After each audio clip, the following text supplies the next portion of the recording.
Bonjour mes bien-aimés, soyez bénis chez vous en ce 11 janvier 2022. Le Seigneur Jésus-Christ,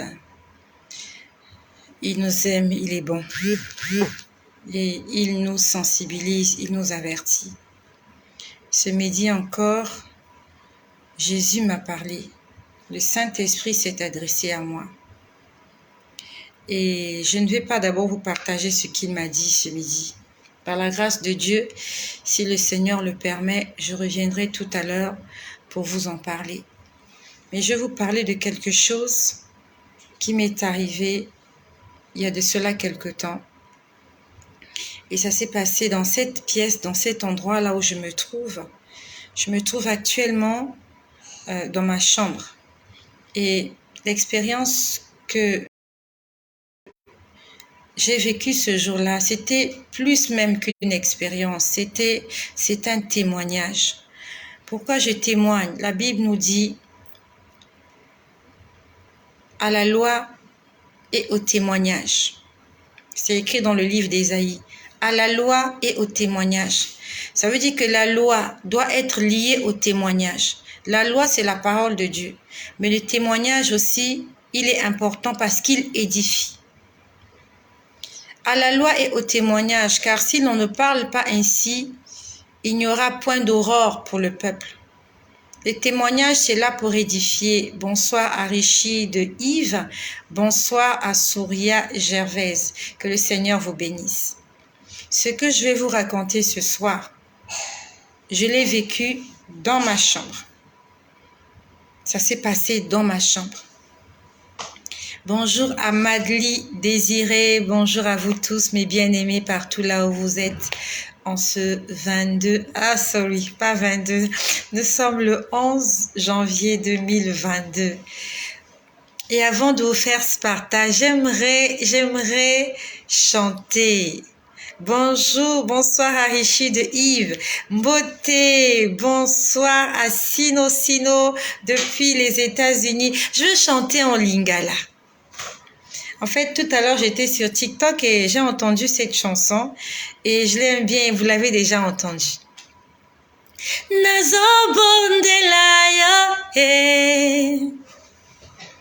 Yahweh, mokoki siabila kanaye.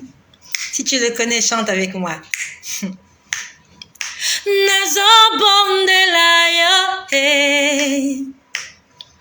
Yahweh, mokoki siabila kanaye. La chanson dit, je te prie, je te loue. Toi qui accomplis tes promesses. Jésus est bien. Jésus est bien. Jésus est quelqu'un de bien. Jésus est le Dieu par excellence. Il ne nous traite pas par rapport à ce que nous sommes. Il ne nous traite pas par rapport à ce que nous faisons. Il nous traite avec amour.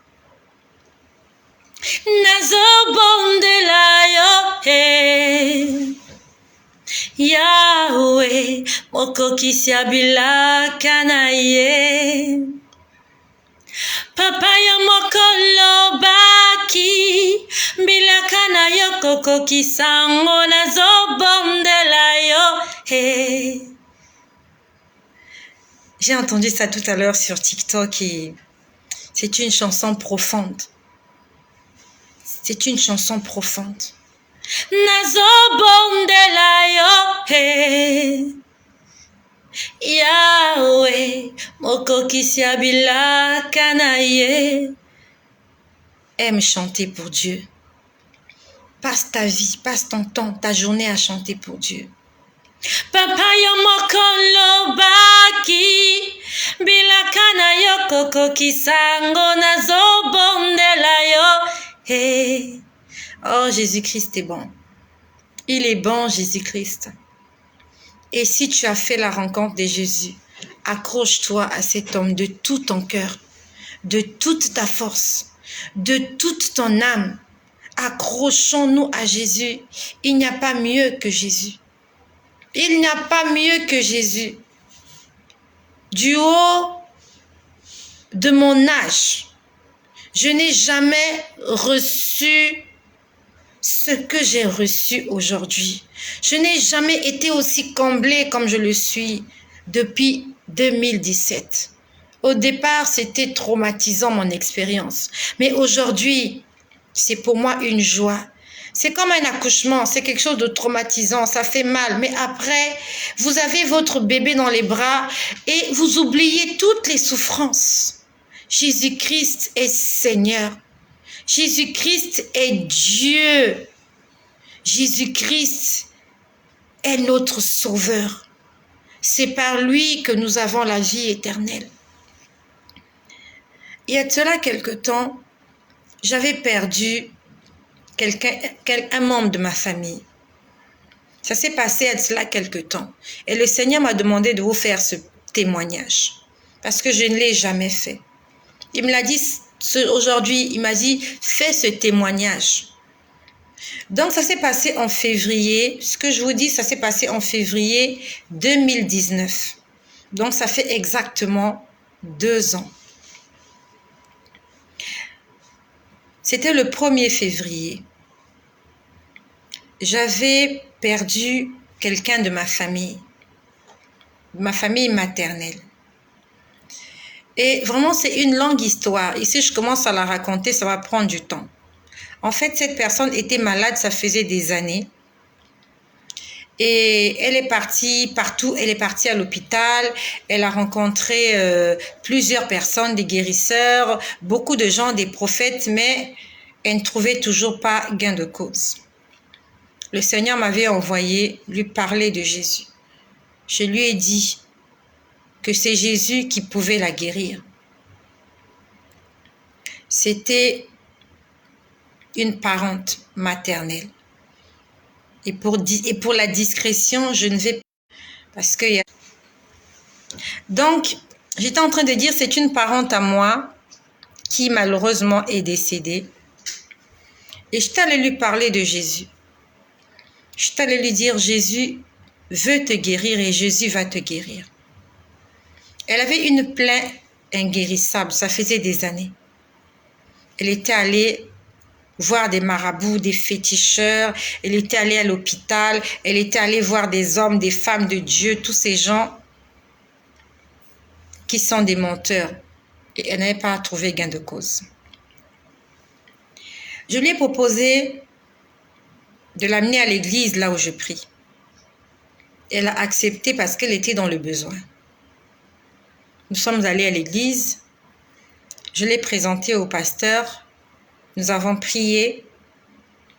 Il a exhorté d'acheter de l'huile d'olive qu'elle devait mettre sur cette plaie qui était inguérissable, ça faisait des années. Cette plaie-là, vous ne pouviez pas la voir 2 fois. Elle était pourrie, son pied était pourri. C'était son pied droit. Son pied droit était en train de pourrir. Il était purulent. Quand je dis purulent, il y avait de l'eau qui sortait. Il y avait de l'eau qui sortait et vous voyez sa chair. Sa chair était visible. Il n'y avait plus la peau. On voyait la chair. C'était purulent. Il y avait de l'eau qui coulait. C'était dégoûtant, c'était désagréable. Donc nous sommes allés voir le pasteur. Le pasteur a prié. Nous avons prié pour elle. Et le Seigneur a commencé le processus de délivrance. Elle qui avait du mal à marcher, au bout de 3 jours, elle pouvait marcher. Avec quelques difficultés, mais elle pouvait se mettre debout et marcher toute seule. Alors qu'avant, elle ne pouvait pas le faire toute seule. Donc, le dimanche, j'allais la prendre chez elle. Nous allions à l'église. C'est un témoignage que je te fais. C'est pour te dire que Jésus-Christ est souverain et il ne faut pas blaguer avec Jésus. Quand Jésus-Christ a rencontré ton chemin, accroche-toi à Jésus. Jésus n'aime pas les mélanges. La Bible nous dit, Dieu ne partage sa gloire avec personne. Ça veut dire que si tu demandes à Dieu de te guérir, si tu demandes à Dieu de te venir en aide pour la situation que tu es en train de traverser, ne demande plus à quelqu'un d'autre de t'aider. Dieu est un Dieu jaloux. Dieu est jaloux. Si tu lui as posé ton problème, tu attends en silence le secours de l'Éternel. Même si comme les enfants d'Israël, en face tu as la mer Rouge, derrière tu as l'armée de Pharaon, reste calme et attends en silence le secours de l'Éternel. Ne panique pas. Ne panique pas, mon ami. Au bout de 3 jours, elle était guérie. La plaie qui était purulente, il y a de l'eau qui sortait. La plaie avait commencé à sécher. Ça commençait à se cicatriser. Elle commençait à marcher. Elle était contente. Elle commençait à faire des projets. Elle commençait à faire des programmes que voilà, ça fait 4 ans ou 5 ans, elle ne travaillait pas. Elle se disait, voilà, je veux faire ceci, je veux faire cela. À peine quelques semaines, elle est repartie dans la ville où elle était parce qu'au départ, à la base, nous n'étions pas dans la même ville. Elle était venue dans la ville où je suis parce que sa fille l'avait appelée. Sa fille l'avait appelée parce que sa fille avait trouvé des gens pour la guérir. C'est le genre de personnes qui invoquent les esprits des morts. Ces gens-là, quand ils prient, ils s'habillent en rouge. Ils invoquent les esprits des eaux. Ils invoquent les sirènes. Ils invoquent les esprits des montagnes. Et quand elle est venue dans la ville où je suis, elle m'a appelée. Elle m'a dit que je suis venue ici parce que je cherche la guérison et la délivrance. Je lui ai dit, il faut faire un choix. Fais un choix entre Dieu Tout-Puissant et les usurpateurs et les menteurs. Nous avons un choix à faire. Chacun de nous a un choix à faire entre Dieu et les hommes. Parce qu'il n'y a qu'un seul Dieu. Tout le reste là, ce sont les hommes ou alors ce sont les démons. Donc tu as un choix à faire. Ou tu choisis Dieu, ou tu choisis les hommes, ou tu choisis le diable pour te venir en aide. Mais si tu choisis Dieu, tu t'accroches à ce Dieu-là. Tu lui fais confiance de toute ton être, de toute ta pensée, de toute ta force. Tu lui fais vraiment confiance parce qu'il n'y a pas mieux que lui. Et s'il n'exauce pas tes prières, vraiment qu'il sera blasphémé. Ok. Donc, au bout de 3 jours, elle était guérie. Elle était tellement pressée de repartir chez elle, elle était repartie. Avant de repartir, nous lui avons donné des coordonnées d'un pasteur qui était dans la localité où elle vivait. On l'a appelé le pasteur devant elle parce qu'il fallait qu'elle soit suivie spirituellement. On a appelé le pasteur devant elle, on a dit au pasteur, mais il y a une sœur qui était là, elle revient dans la communauté où elle vivait, donc assistez-la spirituellement. Et voilà comment elle est repartie. Sauf que lorsqu'elle est repartie, elle n'est pas restée affermie à Jésus. Et la maladie s'est empirée. Le même problème, son pied a commencé encore à pourrir. Son pied a commencé encore à pourrir. Et au lieu de rester dans l'église, au lieu de faire confiance en Jésus, ce Jésus-là qui l'avait guéri au départ, qu'est-ce qu'elle fait? Elle repart à ce qu'elle avait soi-disant vomi. En fait, elle n'avait pas vomi ça. Elle cherchait juste la délivrance. Et il y a beaucoup de gens comme ça. Est-ce que tu cherches ton salut ou ta délivrance? Le salut et la délivrance, c'est 2 choses différentes. Le salut, ça veut dire que aujourd'hui, si tu meurs, tu vas au ciel. Mais la délivrance, c'est qu'aujourd'hui, si Dieu intervient, tu es guéri. Tu n'as plus mal. Ta souffrance disparaît. Mais ça ne veut pas forcément dire que tu es sauvé. Tu as rencontré Jésus, pourquoi? Pourquoi tu pries? Est-ce que tu pries parce que tu cherches la délivrance? Ou alors tu pries parce que tu cherches le salut de ton âme? Est-ce que tu pries parce que tu veux juste la guérison? Est-ce que tu pries Dieu parce que tu veux trouver du mariage? Est-ce que tu pries Dieu parce que tu veux qu'il te donne du travail? Tu veux qu'il te donne des enfants? Tu veux qu'il te donne des faveurs? Mais tu ne cherches pas ton salut. Tu n'en as rien à foutre du salut. Je suis désolée pour l'expression. Quelle est la situation dans laquelle tu te trouves aujourd'hui? Pourquoi tu vas à l'église? Pourquoi tu pries? Pourquoi tu lis ta Bible? Parce que tu veux que Dieu intervienne ou bien tu veux que Dieu te sauve? il y a deux choses différentes. Si Dieu t'a guéri, ça ne veut pas dire que tu es sauvé. C'est la grâce qui intervient. C'est la pitié, la bonté de Dieu. Mais le salut, c'est autre chose. Le salut, il y a un prix à payer pour le salut. Le salut, le prix à payer, c'est l'obéissance. Mais la guérison, il n'y a pas forcément de prix à payer pour la guérison. Il n'y a pas forcément de prix à payer pour la délivrance. Il n'y a pas forcément de prix à payer pour la bénédiction. Ça s'appelle la grâce. Tu demandes à Dieu, il a pitié de toi et il te donne. Mais le salut, il y a un prix à payer pour le salut. Il faut traiter durement son corps. Et il faut obéir. Donc voilà comment cette parente, elle est guérie, elle repart là où elle était. La situation s'empire. Et au lieu de se rappeler de ce Dieu-là qui l'avait sauvé la première fois, au lieu de se rappeler de ce Dieu-là qui l'avait délivré la première fois, elle est repartie à ce qu'elle avait vomi. Elle est repartie voir les marabouts. Elle est repartie voir les féticheurs. Elle est repartie voir les prophètes. Elle était paralysée. Elle ne marchait plus. Et quand elle s'est rendue compte que la première situation était pire, la Bible nous dit, lorsque les démons sont chassés d'un corps, ils vont dans les lieux arides. J'ai oublié exactement le verset. Vous savez, la Bible, c'est un labyrinthe. Mais c'est dans le livre de Matthieu. Lorsque des démons sont chassés dans la vie d'une personne, dans le corps d'une personne, vous les chassez, la Bible dit qu'ils vont dans les lieux arides. Ils vont là-bas pour chercher le repos. Mais ne trouvant pas le repos, ils vont essayer de revenir là où on les avait chassés. Donc, à leur domicile précédent. Donc, ils vont essayer de venir encore posséder le corps de la personne en question. Et quand ils reviennent, si apparaître ici. Donc, quand la personne est délivrée, on a un problème de connexion, merci pour les cœurs. Donc, lorsque les démons sont chassés, ils vont dans les lieux arides, ils vont chercher le repos, ils vont chercher la paix. Et n'en trouvant pas, parce que dans les lieux arides, il n'y a pas la paix.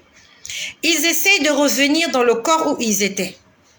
Et quand ils viennent, s'ils trouvent que cet endroit est vide, balayé et nettoyé, les démons n'entrent pas. On dit, ils vont chercher cet démon plus méchant que eux. Et ils reviennent dans le corps de la personne. Et on dit que la situation de la personne est pire que ce qu'elle vivait avant. Ça, c'est ce que les démons font. On a chassé les démons dans ta vie. Tu as reçu la délivrance. Il faut que tu marches dans l'obéissance. Parce que si tu attristes le Saint-Esprit, les démons qui ont été chassés, si ils sont au nombre de 10, ils vont aller chercher 7 démons plus forts. Ça veut dire que chacun devra chercher 7, 7, 7. Ça va faire 7 fois 10. Ils vont revenir au nombre de 70. C'est bien ça, non? C'est bien ça, non? Oui. 10 fois 7, ça fait 70. Donc, au départ, s'il y avait 10 démons dans ta vie, s'ils ont été chassés, et que toi, tu n'es pas resté accroché à la parole de Dieu, ces démons-là vont venir, ils vont revenir, mais en nombre supérieur, fois 7. Donc, s'ils étaient 1000, je te laisse imaginer. Et s'ils étaient une légion, s'ils étaient 1 million, je te laisse imaginer la situation dans laquelle tu vas te retrouver. Donc, c'est ce qui s'est passé pour cette parente-là. Je vous parle de quelqu'un de ma famille. Sa situation était devenue pire que la première. Au départ, elle marchait en boitant. Là, elle ne marchait plus. Elle était paralysée. Elle était alitée. Elle avait maigri. Elle ne mangeait plus. Elle était méconnaissable. Quand elle s'est rendue compte que sa situation était désespérante, elle a demandé à sa fille de la ramener dans la ville où moi je vis, afin que Dieu lui vienne en secours. Parce qu'elle s'est rappelée qu'en 3 jours, Dieu l'avait délivrée en 3 jours. Elle est revenue dans la ville où j'étais. Elle m'a appelée. Elle m'a dit, je suis revenue dans la ville où tu es. Elle dit, ça ne va pas. Elle dit, ça ne va pas, il faut que tu me ramènes à l'église. Quand elle est revenue, sa fille voulait l'amener là où elle priait. Je l'ai appelée au téléphone. Je lui ai dit, tu as un choix à faire. Si tu te retrouves dans cette situation, c'est parce que tu n'as pas respecté les interdits. Nous devons respecter les interdits. Lorsque tu as été délivré, il faut que tu saches comment conserver ta délivrance. La délivrance, ça se conserve. C'est pas non, on a prié pour moi, tout va bien, Hakuna Matata, et tu vas repartir faire ce que tu veux. Ta situation après sera pire que la précédente. La guérison, la délivrance, ça se conserve. Je l'ai appelé, je lui ai dit, tu as un choix à faire. Ou alors tu iras prier avec ta fille chez ces gens-là qui invoquent les esprits des eaux, des forêts, des montagnes. Ou alors tu viens prier Jésus-Christ avec moi. Elle m'a dit, je veux venir prier avec toi. Nous avons pris rendez-vous. Elle est venue à l'église. Je lui ai payé le déplacement parce que ce n'était pas évident. Elle ne pouvait pas se déplacer. Il fallait qu'elle prenne un taxi. Quand elle est venue, je ne l'ai pas reconnue. Je ne l'ai pas reconnue. Elle était méconnaissable. On a prié pour elle ce jour-là. Et pendant qu'on priait pour elle, on s'est rendu compte qu'elle avait toutes sortes de fétiches sur son corps. Elle avait des fils sur les pieds. Est-ce que tu as des fils sur tes pieds? Elle avait attaché des fils rouges sur tes pieds. On lui avait attaché des fils rouges avec des cauris à l'intérieur. Elle en avait sur les pieds, elle en avait sur les mains, elle en avait au cou. Des bouts de tissu rouge qu'on a tressés. Il y avait plein de choses comme ça là qu'on avait mis sur son corps comme pour la protéger. Toutes ces choses ne peuvent pas te protéger. Toutes ces choses ne peuvent pas te protéger. La protection vient de Dieu. Donc, on lui a coupé ces choses-là. On a enlevé ça. On ne lui a pas demandé son avis. Est-ce que elle voulait qu'on le fasse ou pas? Je n'en sais rien. Mais il fallait qu'on le fasse. Parce que nous, on prie Jésus. On ne prie pas les fétiches. On prie pas des pierres. On prie pas des cauris. On prie pas des coquillages. Nous, on prie le Saint-Esprit. Mais tout se passe dans ton cœur. Est-ce que son cœur était à Dieu? Je lui parlais, je lui disais, il n'y a que Jésus qui peut te guérir. Je sais que tu es désespéré. Tu ne marches plus. Il faut qu'on te porte. Il fallait qu'on la porte. Elle était grande, elle était lourde.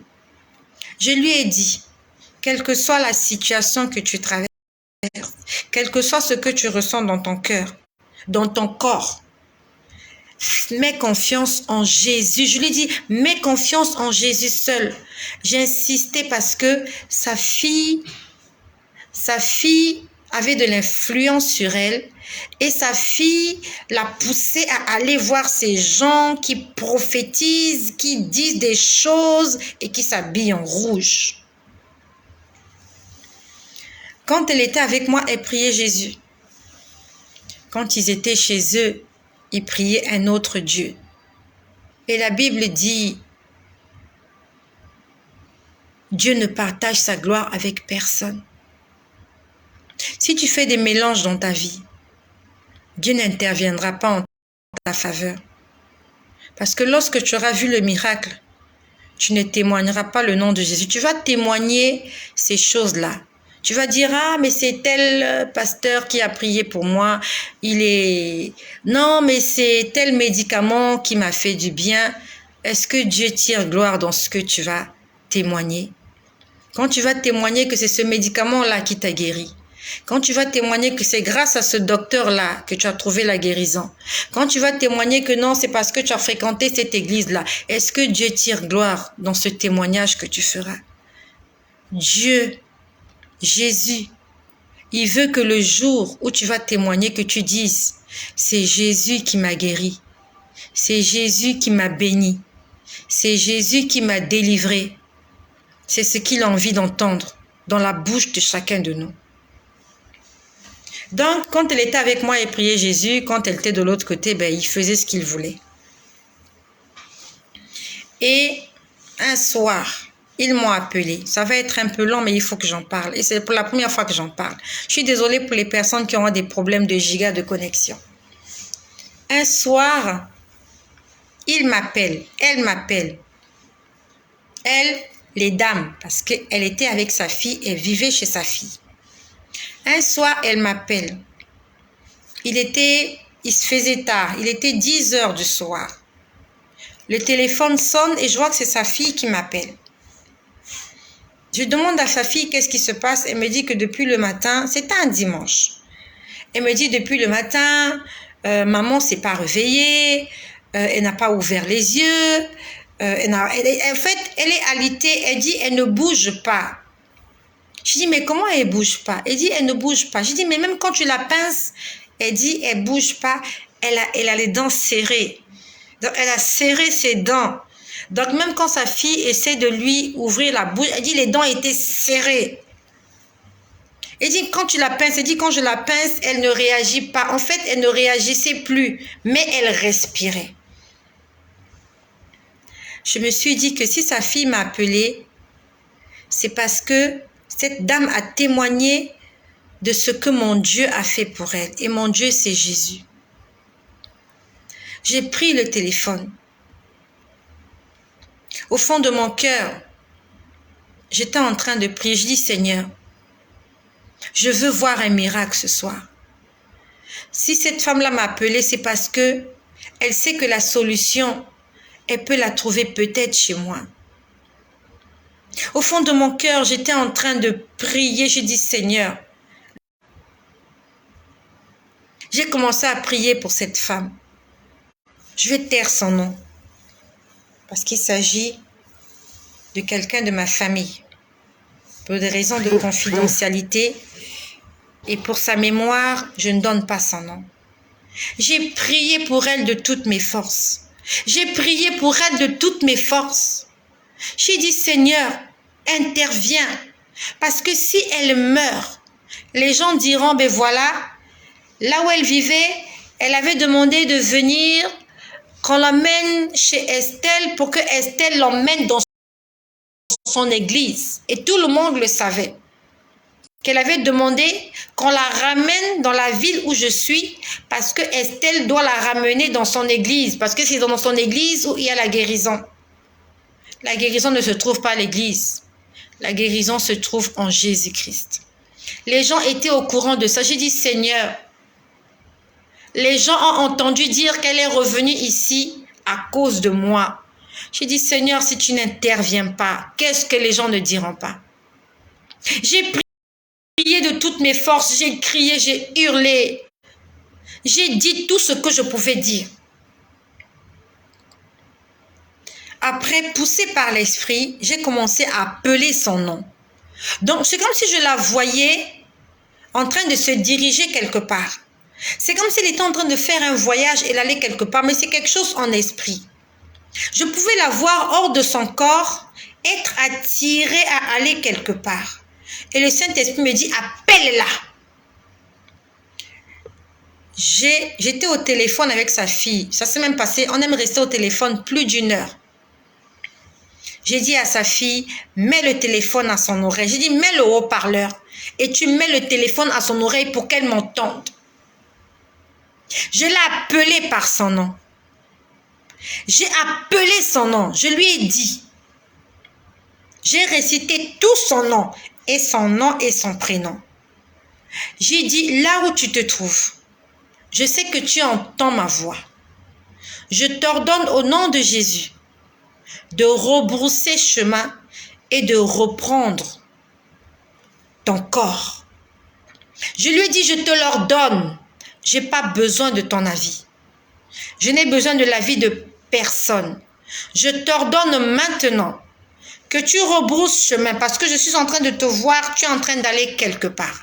Je lui ai dit, je t'exige, je t'ordonne, je te donne un commandement, un ordre. Tu vas faire demi-tour. Quelle que soit la pression que tu as, quels que soient les gens qui sont en train de te pousser, de te tenir, je lui ai dit, tu vas faire demi-tour et tu vas regagner ton corps maintenant au nom de Jésus. Non mais j'ai hurlé. Là, je parle doucement. Ce jour-là, j'ai hurlé de toutes mes forces. Parce que je me suis dit que c'est peut-être la dernière prière que je fais pour elle. J'ai hurlé fort. J'ai appelé son nom. Je lui ai dit, je t'ordonne de rebrousser chemin. Tu dois regagner ton corps. Parce que Jésus-Christ n'a pas dit que tu vas mourir aujourd'hui. J'ai dit, tu ne mourras pas aujourd'hui. Après, le Seigneur me dit, prenez de l'eau, priez et versez de l'eau sur sa tête. Ce n'est pas une doctrine. C'est poussé par le Saint-Esprit que j'ai fait ça. J'ai dit, ce n'est pas une doctrine. Ça ne veut pas dire que toi qui m'écoutes là, quand tu seras malade, tu vas prendre de l'eau, tu vas prier, tu vas renverser sur quelqu'un, peut-être que ça ne marchera pas. Dieu, il agit comme il veut. Quand on parle de l'histoire de Jésus, on voit les miracles qu'il a fait. Chaque miracle, il avait une façon de faire les choses comme il voulait. Souvent, il imposait les mains. Souvent, c'était à distance. Souvent, il prenait de la boue. Souvent, il faisait comme il voulait. Mais c'est poussé par le Saint-Esprit qu'il m'a dit, prenez de l'eau, priez pour l'eau et versez sur sa tête. J'ai dit à sa fille, est-ce que tu as de l'eau? J'ai dit, va prendre un lot, tu le mets dans une tasse, dans un récipient. Elle est partie, elle a pris l'eau, elle l'a mis dans le récipient. J'ai prié pour cette eau. J'ai dit, Seigneur, comme tu me l'as commandé, je te prie de bénir cette eau. Ce n'est pas cette eau qui va la réveiller, mais c'est toi qui vas la réveiller. J'ai demandé à sa fille de verser l'eau sur sa tête. Quand sa fille a versé l'eau sur sa tête, elle a ouvert. La fille a versé l'eau sur sa tête. Elle a ouvert les yeux. Elle a commencé à parler. L'histoire est très longue. J'ai peur de ne pas la terminer. Elle a commencé à parler. J'ai demandé à sa fille, qu'est-ce qui s'est passé? Elle me dit, elle a ouvert les yeux, elle a ouvert les yeux, elle a ouvert les yeux. J'ai dit, gloire à Dieu, j'étais soulagée. J'étais soulagée, j'ai dit, Seigneur, merci. Merci Seigneur pour ce miracle, même si c'est au téléphone, c'est à distance. Seigneur, merci. Est-ce que tu as enlevé la honte que j'allais avoir aujourd'hui, ce soir-là, si tu n'avais pas intervenu? J'ai dit, elle a ouvert les yeux, est-ce qu'elle m'écoute? Sa fille a dit oui, elle dit qu'elle t'écoute. Je lui ai dit, donne-lui le téléphone. J'ai parlé avec elle. Je lui ai dit, mais comment tu te sens? Elle me dit, je suis fatiguée. Je lui ai dit, est-ce que tu as mangé? En fait, depuis le matin, elle n'avait pas mangé. Elle me dit, je n'ai rien mangé. C'est bizarre, le Seigneur était en train de me montrer comme le miracle qu'il avait accompli pour cette fille qui avait 12 ans, quand il a dit, Talita Koumi, jeune fille, lève-toi. Et quand la jeune fille s'est levée, il a dit à ses parents, donnez-lui à manger. Le Seigneur me demandait de faire la même chose. J'ai dit à sa fille, donne-lui à manger. Est-ce qu'il a mangé? Elle me dit, oui, j'ai fait du poisson ce matin. Je lui ai dit, donne-lui à manger. J'étais heureuse ce jour-là. Parce que même si je n'étais pas présente avec eux, mais le Seigneur avait intervenu. Ça s'est passé un dimanche. Le lendemain, c'était lundi. Lundi, mardi, mercredi, jeudi, vendredi, samedi. Le samedi d'après, jusque-là, elle ne marchait pas. Le samedi d'après, la prière, elle s'est levée, elle a marché. Les gens dans la maison étaient étonnés parce que ça faisait des mois qu'elle ne marchait plus. Ça faisait des mois qu'elle avait besoin qu'on l'aide à faire tout. Ce samedi matin-là, elle s'est levée. On était en fin janvier. Elle s'est levée. Elle est sortie de la maison. Ça, c'est sa fille qui me l'expliquait après. Elle est allée voir les voisins. Elle a discuté avec les voisins. Elle est allée au marché. Elle a fait des courses. Elle a acheté à manger. Elle est revenue toute la journée. Elle était bien portante. C'est le témoignage que sa fille m'avait fait. Elle se portait bien.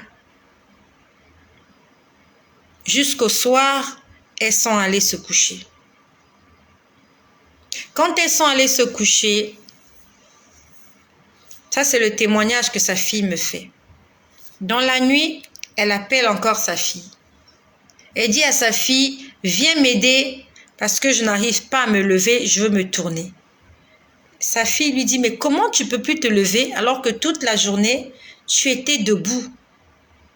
Comment se fait-il que tu peux plus marcher? Elle dit à sa fille, je ne sais pas, je n'arrive plus à marcher, viens m'aider. Sa fille se lève, quitte là où elle était, va vers sa mère. Et quand elle va vers sa mère commence à lui parler. Sa mère lui dit, est-ce que tu vois les gens qui viennent d'entrer ici? Sa fille lui dit, mais je vois personne. Elle dit, si, il y a 3 personnes qui viennent d'entrer ici. Elle a donné les noms des gens en question. Elle dit, il y a un tel qui est là, il y a un tel qui est là, il y a un tel qui est là. Ils sont entrés dans la maison. Regarde, ils sont venus avec des bâtons. Ils étaient 3. Ils sont venus avec des bâtons. Et ils sont en train de me demander de me lever et de les suivre. Elle voyait ces gens-là. Sa fille ne voyait pas les gens. Ces gens-là étaient au nombre de 3, avec des bâtons. Elle dit à sa fille, mais regarde, ils sont devant la porte, ils sont en train de me demander de me lever pour les suivre. Mais je ne veux pas. Sa fille dit, mais je ne vois personne, moi. Elle dit, mais regarde, ils sont en train de mettre une marmite au feu. Elle dit, regarde la marmite qu'ils sont en train de mettre au feu, ils l'ont déjà allumée. Sa fille lui dit, mais moi je vois rien. Je ne vois rien du tout. Elle dit à sa fille, appelle Estelle. Elle lui dit, appelle Estelle. Sa fille prend le téléphone. Elle m'appelle. Elle n'arrivait pas à me joindre. Je continue à hurler en train de dire, voilà, ils sont en train de me menacer. Ils sont en train de me dire que si je ne me lève pas, là elle parlait des esprits qu'elle voyait. Elle voyait des esprits et il n'y avait que elle qui voyait ça. Et c'est quelque chose qui généralement arrive à des gens qui sont sacrifiés. Avant de rendre l'âme, certaines personnes peuvent voir l'esprit qui vient les chercher. Vous ne voyez pas, mais eux, ils voient. J'aimerais te donner un conseil. Si tu es témoin de ces choses-là, si tu es en face de quelqu'un qui est en train de te dire des choses que lui, il voit que toi, tu ne vois pas, demande-lui d'invoquer le nom de Jésus. C'est pas la peine de beaucoup discuter. C'est pas la peine de beaucoup causer. C'est pas la peine de paniquer. Ne va pas appeler les gens à gauche et à droite. Demande-lui d'invoquer Jésus, de demander à Jésus de venir à son secours. Sa fille ne l'avait pas fait.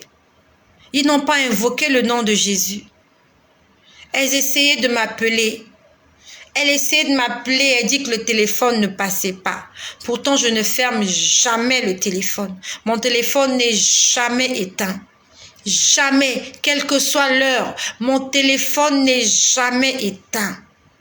Elle m'a appelé, pardon, c'était la fille. Elle m'a appelé. Sa mère continue à dire, ils sont en train de venir, ils vont me prendre, ils vont me tuer, ils vont me taper, Sa fille m'appelait. Je ne suis pas Jésus. Je ne suis qu'un être humain, fait de chair et de sang. Si tu as un problème, appelle Jésus-Christ. Ce n'est pas la peine de prendre le téléphone, d'appeler le pasteur. Qui t'a dit que le pasteur sera disponible? Ce jour-là, je n'étais pas disponible. Pourtant, mon téléphone était ouvert. Mais quand elle m'appelait, ça ne sonnait pas. Elle a essayé d'appeler ma mère pour que ma mère me fasse signe. Même le téléphone de ma mère ne sonnait pas. Pourtant, c'était ouvert. En fait, le diable avait tout bloqué. La première fois, elle allait mourir le dimanche d'avant. Le dimanche d'avant, quand elle m'a appelé aux environs de 22 heures, en fait, elle était déjà dans le coma. Mais, comme j'étais au téléphone, j'ai prié pour elle, son âme est revenue. Et ce jour-là, ils avaient compris que si la connexion était parfaite. Si le téléphone marchait, ils n'allaient pas arriver à leur fin. Qu'est-ce qu'ils ont fait? De façon mystique, ils ont bloqué le réseau. C'est pour ça, ne compte pas sur le téléphone. Compte sur Jésus. Tu as une situation, l'enfant est malade, dans la nuit, même toi-même, tu as un problème. Invoque le nom de Jésus. Il a dit, vous m'invoquerez et je vous répondrai. Invoque Jésus. Sa fille est restée là, au téléphone scotché, en train d'essayer de joindre Estelle. Estelle dormait dans son lit. Le téléphone était à côté allumé, mais le téléphone n'a pas sonné. Elles ont essayé de m'appeler, elles n'ont pas pu. Sa mère hurlait. Elle essayait de m'appeler. Après prise de panique, il y a une voisine qui a suivi ce qui s'est passé. Il y a une des voisines qui est venue chez elle pour leur demander qu'est-ce qui se passe. Elle explique à la voisine que sa mère est en train de délirer. Voilà, elle essaye d'appeler quelqu'un. Et voilà comment elles se mettent à prier. Bon, ça, c'est ce qu'elle m'a répondu. C'est ce qu'elle m'avait dit. Moi, je n'étais pas là-bas. Elles se mettent à prier. Elles prient quel Dieu? Je ne sais pas. Je ne sais pas quel est le Dieu qu'ils ont prié ce jour-là. Moi, je prie au nom de Jésus. Le Dieu qu'ils ont invoqué ce jour-là, moi, je ne connais pas. Mais moi, je sais que sa fille prie chez des gens qui s'habillent en rouge, qui invoquent les esprits des eaux, les esprits des forêts, les esprits des montagnes. Elles se sont mises à prier. Quel Dieu elles ont prié? J'en sais rien. Et voilà comment ils se rendent compte que en fait, donc il y a sa voisine, mais finalement quand elle se rend compte que la maman se sent mal, la maman était en train de hurler, ça n'allait pas, le téléphone pour m'appeler, ça n'allait pas, ben voilà, elles se disent qu'elles vont l'amener à l'hôpital. Donc qu'est-ce que sa fille fait? Elle sort pour aller chercher un taxi. Quand elle sort pour aller chercher un taxi, elle revient, elle trouve sa mère qui saignait du nez. Sa mère saignait du nez. Quand elle était dans la maison, sa mère ne saignait pas du nez. Sa mère disait qu'elle voyait des gens, 3 personnes qui étaient venues avec des bâtons, qui avaient allumé un feu et qui avaient mis un chaudron, une grosse marmite au feu. Et ces gens-là lui disaient, lève-toi, lève-toi, lève-toi, suis-nous. Si tu ne te lèves pas, nous allons cogner ces bâtons-là sur ta tête et tu vas voir. C'est ce qu'elle disait. Donc ça dit que c'est ce qu'elle voyait. Et c'est ce que sa fille m'a répété. Que ces gens-là disaient, si tu ne te lèves pas, tu vois les bâtons-là, on va cogner ça sur ta tête. On va te taper les bâtons-là sur la tête si tu ne te lèves pas. Et c'est ce qu'ils ont fait. Quand sa fille est sortie pour chercher un taxi, quand elle est revenue, sa mère saignait des narines et des oreilles. Il avait déjà frappé. Ils avaient frappé déjà sur elle. Ils l'ont pris. Elles l'ont mis dans un taxi. Elles l'ont amenée à l'hôpital. Quand elles arrivent à l'hôpital, on a déclaré qu'elle était morte. Et sa fille dit qu'elle est restée là dans l'espoir qu'elle va se réveiller. Et elle a dit tout le temps, elle a essayé de m'appeler. Mais le téléphone n'a jamais sonné. Quand ils ont déclaré qu'elle est morte, elle dit qu'avant de rendre l'âme, elle appelait le nom de sa fille. Elle appelait sa fille. Je vais taire son nom. Je ne prononce pas le nom de sa fille. Je vais lui donner un nom. On va supposer qu'elle s'appelait Lily. Avant de mourir, elle a dit « Ah, Lily !» Elle n'a pas appelé Jésus. Elle a appelé sa fille. Si elle avait appelé Jésus, peut-être que les choses auraient été différentes. Elle a appelé sa fille. « Ah, Lily !»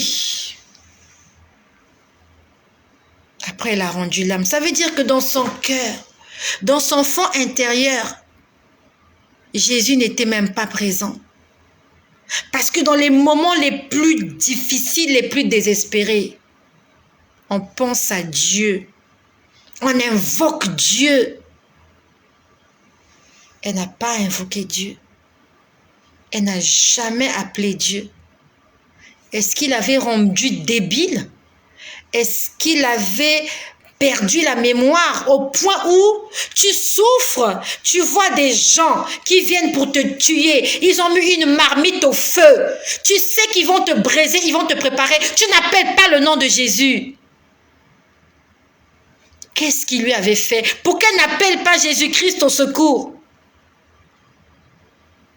Quand tu souffres, c'est Jésus que tu dois appeler. C'est pas le pasteur, c'est pas le prophète, c'est pas la prophétesse. C'est Jésus la solution, c'est Jésus. C'est lui qui est ton sauveur. Elle n'a jamais appelé Jésus. Je me rappelle, quelque temps avant qu'elle ne meure, elle m'avait appelé au téléphone. Je ne sais pas si c'est elle qui m'avait appelé ou c'était moi. Elle me disait ça va pas, ça va pas. Je lui ai dit quand ça va pas, appelle Jésus. J'ai dit appelle Jésus. Ce jour-là, elle m'a dit j'ai fait toutes ces prières là. C'est ce qu'elle m'a dit. Elle était pentecôtiste. Pentecôtiste. Quand on parle de pentecôtiste, on parle de la Pentecôte. Ça veut dire qu'elle croyait au Saint-Esprit. Moi, je ne suis pas pentecôtiste. Je ne sais pas comment ça se passe chez eux, mais moi, quand j'entends pentecôtiste, je crois que ils croient au Saint-Esprit, ils croient en la Pentecôte, ils croient en l'effusion du Saint-Esprit. Ils croient en Jésus. Ça, c'est ce que moi, je crois. Et ce jour-là, je me rappelle bien comme si c'était hier, je lui ai dit, non mais quand tu as des problèmes comme ça, je lui ai donné un modèle de prière. Je lui ai dit, quand tu sens ces choses-là, tu pries, tu dis Seigneur. Elle me dit, j'ai déjà fait toutes ces prières-là. En fait, c'est comme si elle cherchait une autre formule. J'ai pas d'autre formule à te donner. Je sais pas quoi te dire d'autre. Si on a prié pour toi au nom de Jésus, ça n'a pas marché, quand tu reviendras me voir, je te dirai, on va continuer à prier au nom de Jésus. Je n'ai pas une autre formule. Si on a jeûné, on a prié, ça n'a pas marché. Quand tu reviendras me voir, je te dirai, on va refaire le même traitement. On va encore prier, on va jeûner, on va invoquer Jésus jusqu'à ce qu'il te vienne au secours. Je ne sais pas quoi te dire d'autre. Je ne sais pas te donner une autre formule. Je n'ai pas d'autre traitement, je n'ai pas d'autre remède. Elle est morte, elle n'a jamais invoqué le nom de Jésus. Elle a appelé sa fille avant de mourir. Elle a appelé sa fille. La Bible nous dit, il n'y a de salut en aucun autre nom que le nom de Jésus. Partage ce message. Il y a peut-être quelqu'un à l'hôpital qui va mourir ce soir. Peut-être qu'il a la grâce d'être connecté ce soir. Partage ce message. Il faut que cette personne écoute. Si tu es à l'hôpital, tu es en train de souffrir. Là où tu te trouves, sur ton lit d'hôpital, même si tu es dans ta chambre, tu es malade, ça ne se passe pas bien pour toi. Invoque le nom de Jésus. N'appelle pas ton médecin. Appelle Jésus-Christ, il te viendra en aide. Il ne vient que si tu l'appelles. Si tu ne l'appelles pas, il ne viendra pas. Il m'a dit, vous me chercherez et vous me trouverez si vous me cherchez de tout votre cœur. Combien de personnes comme ça sont mortes sans avoir appelé Jésus? Au lieu d'invoquer Jésus, ils ont écouté le dernier single de Whitney Houston.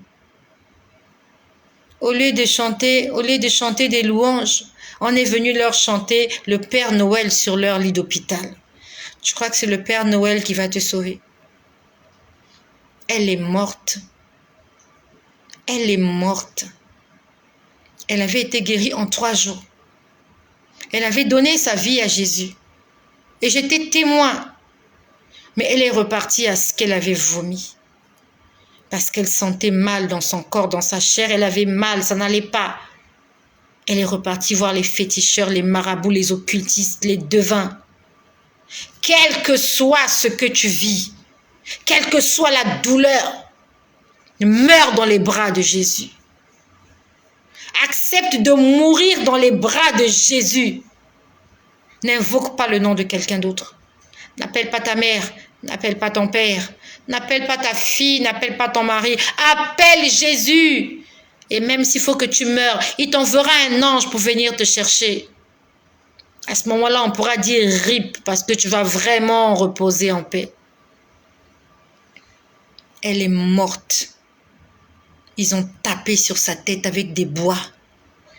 Et comme la marmite était à côté, ça veut dire que elle devait être mangée après. Ils allaient passer à la casserole. Puisqu'il y avait la marmite qui était là. Elle a vu ses bourreaux. Elle n'a pas invoqué le nom de Jésus. Je ne sais pas quel est le nom. Je ne sais pas à quoi elle pensait. Je sais vraiment pas à quoi elle pensait à ce moment-là. Si j'étais en face d'elle, je l'aurais giflée. Elle n'a pas invoqué Jésus. Sa fille a pu me joindre le lendemain. Le samedi. Ça s'est passé, ça a commencé à 2h du matin, elle m'avait dit. Donc à partir de 2h, elle m'appelait, elle n'arrivait pas à me joindre. Elle a pu me joindre à 9h. 9h. Le corps était déjà à la morgue. Qu'est-ce que moi je pouvais faire? Aller sortir un corps à la morgue? Prier pour qu'il ressuscite? Si peut-être qu'ils étaient restés à la maison, même si elle était morte, la petite foi que j'ai, j'allais partir chez elle, j'allais prier pour que Dieu la ressuscite. Si elle était chez elle, mais elle était déjà à la morgue. Quel pouvoir j'ai moi d'aller à la morgue et sortir un corps? Ne sois pas pressé d'aller à l'hôpital, mon ami, s'il te plaît. Même si la personne là est morte à la maison, garde-la d'abord à la maison. Peut-être qu'elle va se réveiller. Il y a des jeux comme ça qu'ils font, ces gens-là. Ce sont des jeux qu'ils font. Ils vous donnent l'impression que la personne est morte, mais la personne n'est pas morte. Continuez de prier. Priez, priez, priez, priez, priez, priez, priez. Priez jusqu'à ce que vous allez vous rendre compte qu'elle commence peut-être à pourrir. Prie, ne sois pas pressé de l'amener à la morgue. Ne sois pas pressé. L'année dernière, en 2021, nous avons perdu un frère sur cette chaîne. Un frère qui était abonné et le Seigneur m'avait fait grâce de le rencontrer avant sa mort. J'en ai parlé, j'ai fait son témoignage l'année dernière. Il est mort au mois de... je crois que c'était entre octobre ou novembre. Il est mort le 21, je crois que c'était le 21 novembre. Quand je l'ai rencontré, il m'a expliqué comment sa mère était morte. Il m'a dit qu'il avait amené sa mère à l'hôpital. Elle ne réagissait plus et quand ils étaient arrivés à l'hôpital, ils ont déclaré qu'elle était morte. Et quand elle était morte, ils l'ont amenée à la morgue. Sauf que le jour de la levée du corps, ça c'est le témoignage de mon frère en Christ, aujourd'hui qui est décédé. Quand ils sont allés à la levée de corps, les oncles ne voulaient pas qu'on ouvre le cercueil pour voir ce qu'il y avait à l'intérieur. Et ça a provoqué un tumulte à la levée de corps, à la veillée, à la dernière veillée, ça a provoqué un tumulte. Les enfants de la défunte se sont levés pour dire « Mais pourquoi vous ne voulez pas qu'on ouvre le corps? Nous, on veut voir notre mère avant qu'on l'enterre. » Les oncles ne voulaient pas.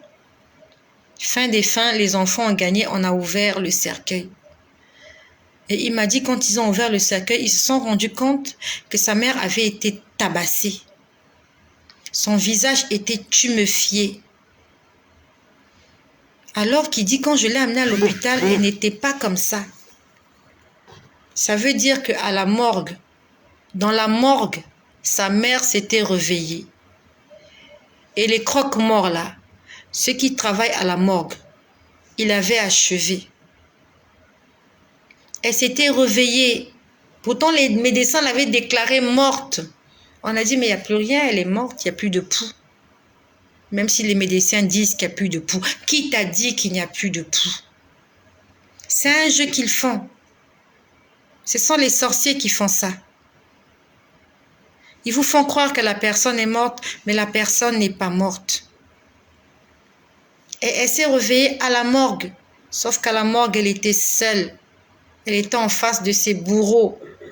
On leur avait donné un ordre que si elle se réveille, vous l'achevez.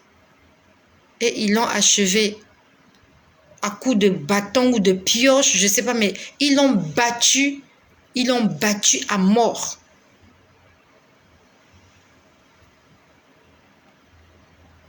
Elle est décédée, la dame.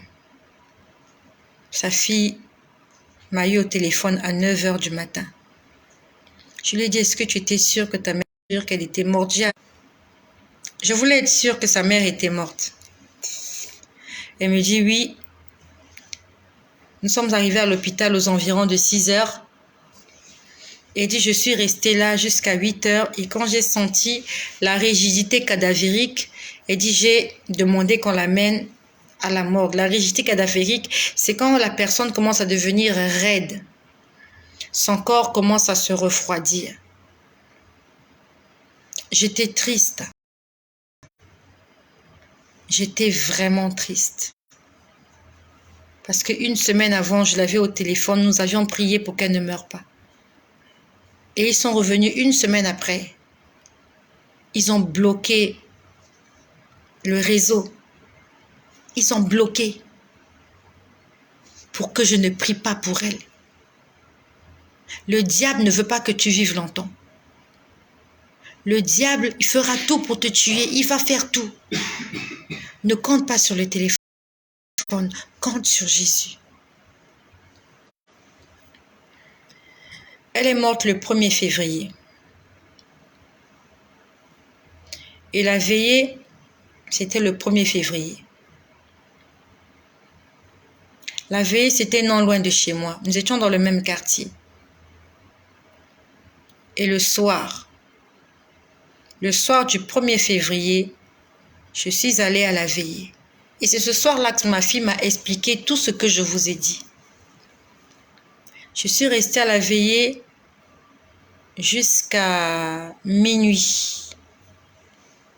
Je suis restée à la veillée jusqu'à minuit ou 1h du matin. Ce témoignage est long et je vais mettre une pause là-dessus. J'ai quitté la veillée à minuit. Elle est morte à 6h. À minuit, je quitte la veillée. Je me dirige chez moi. Et quand j'arrive chez moi,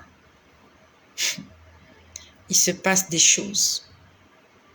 Parce que j'avais bouleversé leur programme. Ils avaient programmé la tuer une semaine avant, mais moi, Estelle, j'étais intervenue et ça les avait énervés. Ils étaient énervés contre moi.